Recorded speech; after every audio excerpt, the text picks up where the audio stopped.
Ça y est, l'article 4 de la loi sur les dérives sectaires est enfin passé. Les macronistes ont enfin réussi à faire passer cette loi.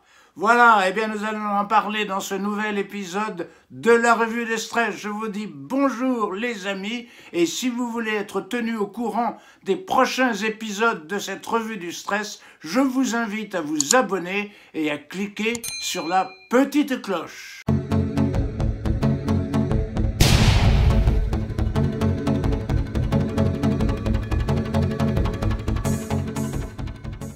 Eh oui, donc la loi sur les dérives sectaires est enfin passée.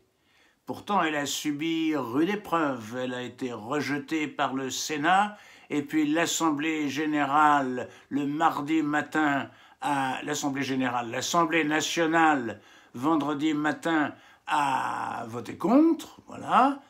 Et bien le lendemain après-midi, voilà, les macronistes l'ont remis, ils l'ont fait voter un petit peu par surprise. En plus, le Conseil d'État avait émis de très très grandes réserves. Alors de quoi s'agit-il?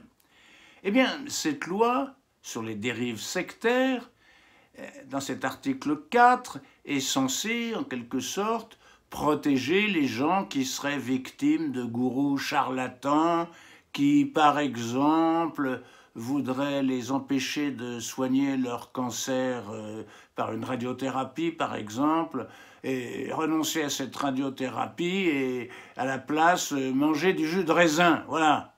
Donc, évidemment, c'est peut-être pas très bien de laisser faire des gens comme ça. C'est ce qu'on appelle des charlatans, et il y en a effectivement pas mal sur Internet. En général, d'ailleurs, ils font ça pour l'argent. Mais la loi, l'article 4 de cette loi tel qu'il a été voté, il est quand même très flou. Parce que finalement, si elle avait été appliquée au temps du Covid, eh bien le professeur Raoult n'aurait pas pu dire ce qu'il a dit. Je ne dis pas que ce que le professeur Raoult disait était vrai, j'en sais strictement rien. Mais je pense qu'il avait le droit d'exposer son opinion médicale, son opinion scientifique. Eh bien, avec cette nouvelle loi, probablement, il serait même emprisonné, ou en tout cas, il aurait une très forte amende. Donc, cette loi, sous couvert de protéger les gens qui se font berner par des charlatans, cette loi, en fait, elle va officialiser la science d'État. Voilà. C'est le contraire de la science d'État. La science, c'est d'abord le doute. Rappelez-vous Karl Popper qui disait qu'une science n'est vraiment une science que si elle est réfutable. Donc si elle est réfutable, c'est qu'on peut la réfuter. À partir du moment où on dit ce n'est pas réfutable, ce n'est plus une science, c'est de la croyance. Voilà. Alors le professeur Raoult, quoi qu'on pense de lui, eh bien, si la loi s'était appliquée pendant la Covid, eh bien, il aurait été emprisonné. Bon, vous en pensez ce que vous voulez, mais moi je trouve que c'est quand même inquiétant, puisque j'insiste, la science, c'est le droit du doute et le droit d'exprimer le doute.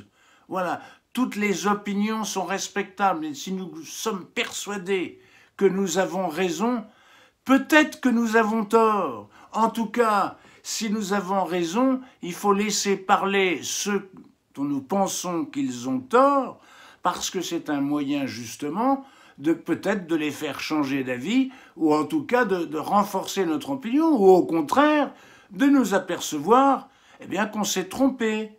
Parce que justement, dans ce qui s'est passé pendant la Covid, eh bien, les grands scientifiques ont été plus ou moins obligés de reconnaître que sur un certain nombre de points, ils s'étaient trompés. Par exemple, le professeur Delfrécy a reconnu qu'il s'était trompé.